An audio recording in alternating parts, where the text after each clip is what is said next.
Hi everybody, my name is Eli. I'm Jason. I'm Caden. I'm Jaden. And we're the Yahushua Torah YouTube channel.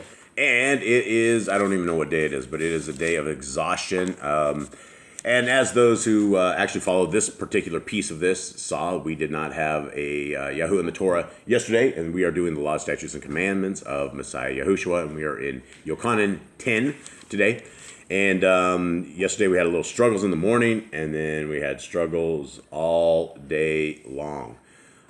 We have 4 adult cows left, and 3 of them broke out, took off like miles away, it seems like. And it took over 12 hours for us to discover where they were at and that they weren't stolen and tried to get them back. Jade ran through the mountains and landfills and all sorts of places, and it was a mess. Cade was getting messed up out there as well. Gentlemen, how was your cow seeking day? It was long. Long? Is that it? That's all I get out of this? Long and rough. Long and rough. Eli, what was your job? What were you doing on cow day? I was like searching all around. I went around, looked at all like the other herds and saw where they were at, if they were with any of those guys. Yep, and so our cows just disappeared. We didn't know if somebody had taken 3 of them and somehow loaded them up somewhere or where they went, but it was a very long day. And so we will continue on today. So that's where we are. If you guys don't catch a normal thing like we always do, that means we are having some sort of drama in this house. So pray for us in those days. What's that? But we got them back. But we got them back. Thank goodness we got them back. And yeah. Okay, month 11 is where we are at right now. It is, I don't even know what day it is. It is the 31st day on the Gregorian calendar. It is the 9th day on our Creator's calendar. That makes it a 3rd day, which is a Tuesday. And thank you very much, family, for being with us and for hanging out with us. And anyone else have anything? You guys seem like drained. You got I'm very tired. You got half the life you normally have, I am very tired. which might mean it's a quarter of the life we normally have. All right, here we go. Yochanan 10. All right, boys. Snap into gear here. Jade, you ready? Yep. Okay. Truly, truly, I say to you, he who does not enter through the door into the sheepfold, but climbs up by another way, that one is a thief and a robber. But he who enters through the door is the shepherd of the sheep. Thoughts? If you're going through the window and not the door, you are a thief. You are not the person that is a good person. You're there to steal something, right? If you're going through the window, you're trying to be not seen, you're trying to like be sneaky about it, you're not a good person. Who's he talking about, Jade, right here? What exactly is it mean, a shepherd sneaking through windows and things, or what would it be? We know Messiah is the shepherd, and so this is probably Hastan. Probably like other people that are, that will come in Messiah's name and say things in his name, and they're definitely not, they're not the shepherd, right? 3, the doorkeeper opens for him, and the sheep hear his voice, and he calls his own sheep by name and leads them out. And when he has brought out his own sheep, he goes before them, and the sheep follow him because they know his voice. Eli, I'll tell you what. I'll tell you yesterday after, I don't deal with the cows very, very much here. I'm dealing with dogs. I'm a dog babysitter, is unfortunately what my life has become. But yesterday I did have to deal with the cows a little bit, and I tried to get them to come over to me, and I tried to get them in their little pen, and they look at me like I'm retarded. They just stand there, and so I got a couple pieces of corn, and I got one, the big one, the Ted. He was a little more trusting than Naomi, and it took a long time to make like 25 feet of getting the cows to follow me. But I noticed, Eli, that you can go out there and you just say a few words, and somehow the cows follow you. Why is this? Because I've been shepherding them for quite a while. They know who I am. They know your voice, and they don't know about this big guy, the big burly guy with the beard is out there trying to give them corn. They're like, this guy's new. Probably quite intimidating to them as well. Yeah, quite intimidating. There's no such thing as free corn from the big burly guy. Okay, 5. And they shall by no means follow a stranger, but shall flee from him, because they do not know the voice of strangers. Yes, that's what the cows did. They didn't flee from me, but they sure didn't want to follow me. Okay, 6. Yahushua used this figure of speech, but they did not know what he had been saying to them. Yahushua therefore said to them again, Truly, truly, I say to you, I am the door of the sheep. All right, so at verse 6, they lacked understanding again. They couldn't figure this one out. So he goes, okay, listen, guys, clear enough. Everyone, truly, truly, I say to you, I am the door of the sheep. What does that mean, Jade? Means he is the one who He's the narrow gate. What does it mean to be a door in a if you had a door? I mean, you could count that to like one of our gates, right? We have a gate. It's essentially a door into a place. It means you're pretty much protection for the animals. Yeah, and how do you get there's only one way. You either like try to cross the barbed wire, or you go in through the gate, and you cross the barbed wire. You could potentially get cut up, and it's not going to be too good. So he goes, I am the door. Okay, actually, 8. All who came before me are thieves and robbers, but the sheep did not hear them. I am the door. Whoever enters through me, he shall be saved, and shall go in and shall go out and find pasture. All right, what is Messiah saying here? He's saying that if you live through Yahushua, right? If you are believing in him, you are going to get to the Shamayim, right? You are going to get to the pasture, which would be Shamayim, which would be the next kingdom, which would be salvation. Right, so I hear that, and I see what Messiah is saying here, but we also have Matthew 7 that says people will come and do all this stuff in his name who think they are truly saved, and they're there, and he will tell them to depart. What is the difference between this door and, what exactly is he trying to say? What is this point of this? He's saying that because the people don't believe in him, right? We got to understand that there were no such thing as like chapters back in the day in the Bible times. So this is right after he duped out the Pharisees, and he was like, I'm the son. And they're like, who are you? And they're like, are you really the son? Do you think you are? And he said, I am, and all this. We had this whole thing, and he's saying that if you don't believe in him, you're missing part of your faith. You're missing part of what you have. Yeah, because they already had, to some degree, the Torah. They already had to some degree, and that was very common, right? Everyone back in the Bible days and the days of Yahudah were celebrating a form of the Torah, like Shabbat. It probably wasn't complete, it probably wasn't the best, but they had the idea of what the Torah was. Where nowadays no one does. We have the idea of what Yahushua is. Everyone knows who Yahushua is. Everyone's heard of Jesus, and there's nowhere anywhere doesn't know. When you say Jesus, everyone knows who Jesus is. They're like, yeah, it's the guy that died on the cross. And even if they don't believe, they know who he is. They know the story. But now they don't have the Torah. But here he was saying that part of your faith is you have to believe that I am the son of the Messiah, and then you will go son through of me. Yah. Or yeah, son of Yah. So what is the point if we can get denied? What is the point of going through the door if we're still able to get denied? What is the routine? What should we be doing? How should this look for people that are seeking the kingdom? Well, you have faith in Messiah, and you'd also be keeping the Torah, because he said you were workers of lawlessness. People weren't keeping the Torah; they weren't following the law. Yeah, and so without the Torah, the faith of Messiah Yahushua won't mean a tremendous a lot, because we're living in iniquity, and even though Messiah Yahushua came to free us from that iniquity, he did not free us to live in iniquity. He did not free us that we are able to do what we want, say what we want, and just be those kind of people. We have a set of guidelines and a way that we should perform and the way that we should conduct ourselves, and that is by the Torah. Okay. I am the door. Whoever enters in through me, he shall be saved, and shall go in and shall go out and find pasture. The thief does not come except to steal and to slaughter and to destroy. I have come that they might possess Kai, and that they might possess it beyond measure. Guys, what is Kai? Life. And so that is a funky H with that, and that is the K sound, and that's Kai, which is life. And 11. 12. Is it? No. It's 11. It's 11. It's 11. I am the good shepherd. The good shepherd lays down his Kai for his sheep. Okay, that's very important to understand, because he's going to go through here and tell us why only a good shepherd would lay down his life for his sheep. But the hireling, and not being a shepherd, one who does not own the sheep, sees the wolf coming and leaves the sheep and flees, and the wolf snatches the sheep and scatters them.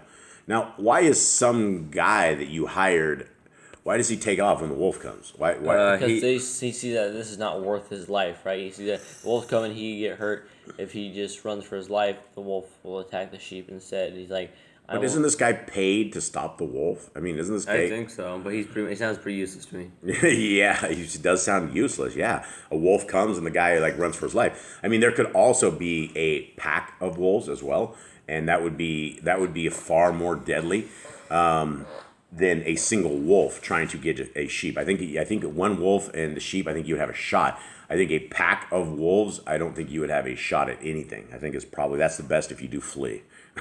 Hey, let the sheep go. Okay, 13. Now the hireling flees because he is a hireling and is not concerned about the sheep. I am the good shepherd, and I know mine, and mine know me. Even though the Father knows me, and I know the Father, and I lay down my kai for the sheep. And other sheep, which are not of this fold, I have to bring them as well, and they shall hear my voice, and there shall be one flock, one shepherd. All right, what do you guys make of that right there? He's saying that he's going to bring in outside sheep, right? Sheep that are not from the herd, which would be, back in their day, the Gentiles, the people that are not of Yehuda, because that was people they hated, right? Anyone outside of their little bloodline, their little group of the Yehudim, they all hated. No one liked the outsiders. Yeah, and this reminds me of the Torah command that there is one Torah for the stranger as well as for the Hebrew, the Hebrew. And this is what it says right here. And this is for everybody, that there will be one flock and one shepherd. That means we have our king, we have Messiah Yahushua. And if you want to be part of this flock, the only way to be part of this flock is by obedience to our Creator. And most people in this world refuse obedience to our Creator because they feel like it is some sort of a bummer in life that you can't, go raise hell or something and it's okay. Okay, 17. Because of this, the Father loves me, because I lay down my kai in order to receive it again. No one takes it from me, but I lay it down of myself. I have authority to lay it down, and I have authority to receive it again. This command I have received from my Father. Okay, let's talk about the command. He says that he has that he didn't have to lay down his life if he didn't want to, right? It is by the wishes of his Father, right? So this is very something very important to understand, is that Messiah could have said no. That he could have said, Pops, Dad, Father, this is too much. And, we know from his prayers that he did not wish this to happen, right? We do know that when the Garden of Gethsemane, there was a lot of conflict. We know prior to his arrest, there was a tremendous amount of conflict personally. And there will be when you are going to the Green Mile, when you're going to die. Okay, 19. And there came a division among the Yahudim because of these words. And many of them said, he has a demon and is mad. Why do you listen to him? Others said, these are not the words of one possessed by a demon. Is a demon able to open the eyes of the blind? At that time, the Hanukkah came to be in Jerusalem, and it was winter. And Yahushua was walking in the Mikdash in the porch of Shalom. Okay, a lot of people will take this verse right here, and they will go, well, this is why we celebrate Hanukkah right here. Number one, there is no commandment anywhere in any scriptures that we should be celebrating a festival called Hanukkah. But because of the traditions of men, Messiah came along and they were celebrating Hanukkah. Now, they were also telling people they need to wash all their hands before they eat. They were also telling people all sorts of stuff. There's hundreds of laws just for keeping the Shabbat, is what the Talmudic, Rabbinic Jews say. And so this is not a commandment. This is not an okay. Messiah was walking around where they were celebrating it, so I should celebrate it. They're all pagan festivals. It doesn't matter. If it does not come from our Creator, it is a pagan festival. You might say, well, it came from the Jews, and we understand that it came from the Jews. It is man-made. It is violating Deuteronomy 4:2. It's adding to and taking away from the Torah. We have no commandment that says celebrate the feast of Hanukkah. There's no command that says give your kids presents for 7 days, like a super Christmas, anything like that. It says it's like a feast, and Yahushua was around the time of their feast. What if he was around during the time of the Feast of Gentiles? Would you celebrate that as well? Like a Canaanite feast, would you celebrate that as well? Even because Yahushua was around, like Yahushua was hanging out around one of their houses and they're celebrating a feast, would you celebrate it too? Yeah, absolutely. Yeah, if there was a festival of Christmas trees and Messiah came walking by to observe everybody, because he was observing everybody, would we celebrate it, right? And that's not right. Okay, 24. So the Yahudim surrounded him and said to him, how long do you keep us in suspense? If you are Hamashiach, say to us plainly. Yahushua answered them, I have told you, and you do not believe. The works that I do in my Father's name, they bear witness concerning me. Okay, how are the works that he's doing bear witness? Because everything he's doing is like what's prophesied. All of his entire life is like prophecy. If these dudes truly knew what the scriptures had written, they would know that all the prophecies he is writing have been fulfilled. Yeah, and the Son has come. Okay, 26. But you do not believe, because you are not of my sheep, as I said to you. My sheep hear my voice, and I know them, and they follow me. And I give them everlasting Kai, and they shall by no means ever perish, and no one shall snatch them out of my hand. Okay, does this mean that if we have Messiah Yahushua, we have the faith of Messiah Yahushua, and we keep the Torah as perfectly as we possibly can, does this mean that we're not going to perish? Or what does this mean? Does this mean we're not going to die? This means we will die. Everyone dies a physical death, right? Everyone dies. Everyone gets old. Everyone gets... Except Enoch. Huh? Except Enoch. No, yeah, he was... I think he was a couple 100-year-old, wasn't he? Well, I mean, he got didn't old, die. but he We was don't think he died. Special. He was kind of... Elijah as well. He was the one that truly got raptured. Yeah, he did find the rapture. The rapture was there. Yeah, he did. Okay, so does that mean we're not going to have issues in our life? Does that mean we're not going to get hurt? Does that mean that everything is going to go well? No, that means that when we keep this faith, right, when we have this and we live out this life, that means when the time comes to be judged, right, and we have insurance of life as in the second life. We have this, we shouldn't have these fears, right, like, oh no, we didn't do good enough, we didn't do, because we should be striving to do our best every time we wake up, every time we go to bed, right, to follow the Torah, to keep our faith, and that's what our life should be. Absolutely. 29. My Father who has given them to me is greater than all, and no one is able to snatch them out of my Father's hand. Okay, this is a Trinity breaker right here, right?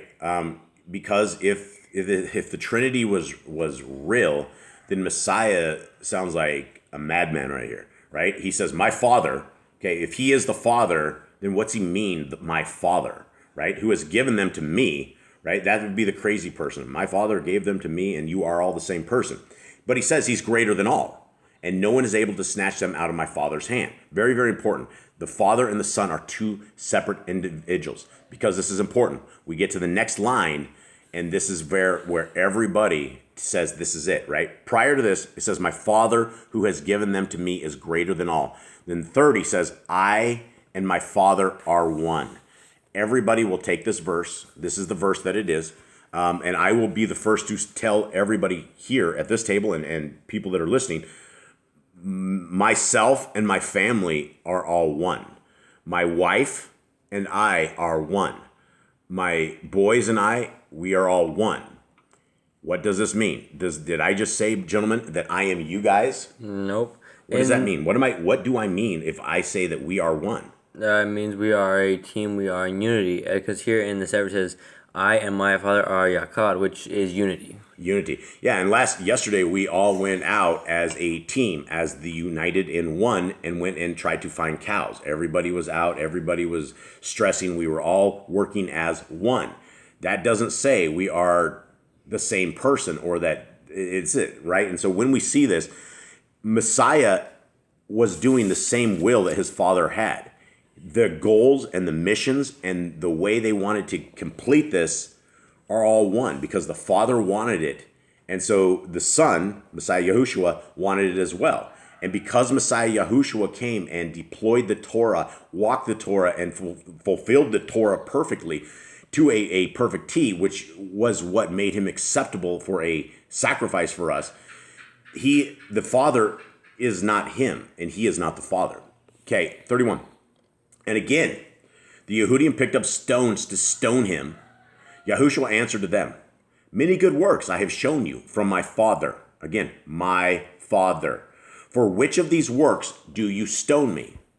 The Yehudim answered him, saying, We do not stone you for a good work, but for blasphemy, and because you, being a man, make yourself Elohim. Okay, did he say he's Elohim? And notice the uppercase Elohim by this. There's lowercase Elohim, which are what, gentlemen? Basically, like just powerful people. It's not Powerful like, creatures. It's not like mighty ones or like gods. I think even right? Adam was called lowercase Elohim. Like, we are all in the image of Elohim, right? But it's not like the big Elohim. And so they said that he, being a man, made himself Elohim. Do we find this anywhere? No. Did he ever say that he is the Father? Nope. Right? He talks as a son. Okay, 34. Yahushua answered them, is it not written in your own Torah, I said you are Elohim? Okay, and do we have a reference note for that? Where does that say that? Is that Psalms? Yeah, 82:6. Psalms 82:6. All right, yeah, we don't have a footnote. That was a good guess. Okay, 35. If he called them Elohim, to whom the word of Elohim came, and it is impossible for the scriptures to be broken, do you say of him whom the Father made Kodesh and sent into the world, you are blaspheming because I said, I am the son of Elohim. I am the Ben of Elohim. Guys, that word Ben is son. So this is, again, Messiah Yahushua confirming he is not the Father, right? He says that you say I am blaspheming because I said I am the son of Elohim. 37. If I do not do the works of my Father, do not believe me. But if I do, though you do not believe me, believe the works, so that you know and believe that the Father is in me and I in him. Okay, did this just say Messiah Yahushua is the Father and that the Father is the Son? No. What did this say? He says that he is the Son. He says that he is doing these things so that they would believe in the Father and know that he is the Son. Question. Would you guys say that's the same way? Would you say that the Father, your dad, is in you guys and he is in you? Yeah. How? What do you? I mean, everything you've taught us, everything you give us parts of you. Yeah, everything. I mean, your guys' bad moods, they come from me.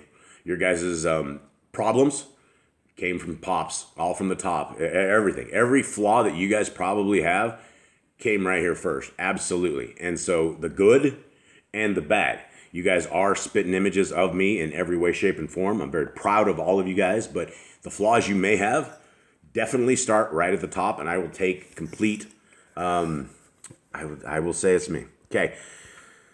All right, 39. Therefore they were seeking again to seize him, but he went forth out of their hand, and went once more to the other side of the Ardean, to the place where Yochanan was immersing at first, and there he stayed. Okay, again, we have our ninja Messiah, right? He's able to...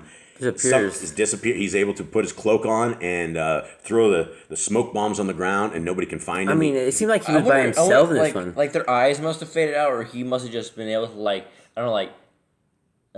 some vapors like disappear. Well, that's the crazy thing about our Creator. I mean, he's like right in front of them, right? I don't know if there's a huge crowd. I mean, he's by himself too. Look, I'm thinking there was a tree behind them all, and a giant raven went into the back tree and made this huge squawking sound, and they all looked back, and then they looked back, and he was gone. Like, that's all it would take, right? You'd look away, and he'd be gone. They gone. I mean, the power of our Creator is that he's where we need to be seen, and he's can disappear any point, and he can be there or not. Okay, 41.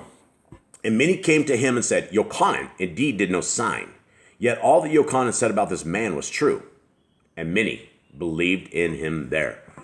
All right, gentlemen, this was an awesome chapter. I thought this was a very good chapter. I like John a lot. Any final thoughts on this, gentlemen? Nope, not really. Tomorrow is Sirach Live. Yep, Sirach Live. Is it really? Is today Tuesday? Today is Tuesday. Wow. The cow day took me to school. We lost a complete day. It was like we sat here, we almost sat at the table yesterday, and then it was just the day was gone. We sat at the table at night and go, wow, the day just lost. We lost the entire day chasing varmints, giant varmints with 4 legs and tails. Okay, well, that is it, everybody. We thank you guys very, very much for being with us. We thank you for hanging out with us. We love you guys dearly. Thank you guys for the support. Thank you for the love. And thank you for seeking the kingdom and seeking the will of our Creator. Hope you guys have a wonderful day. All right, Shalom.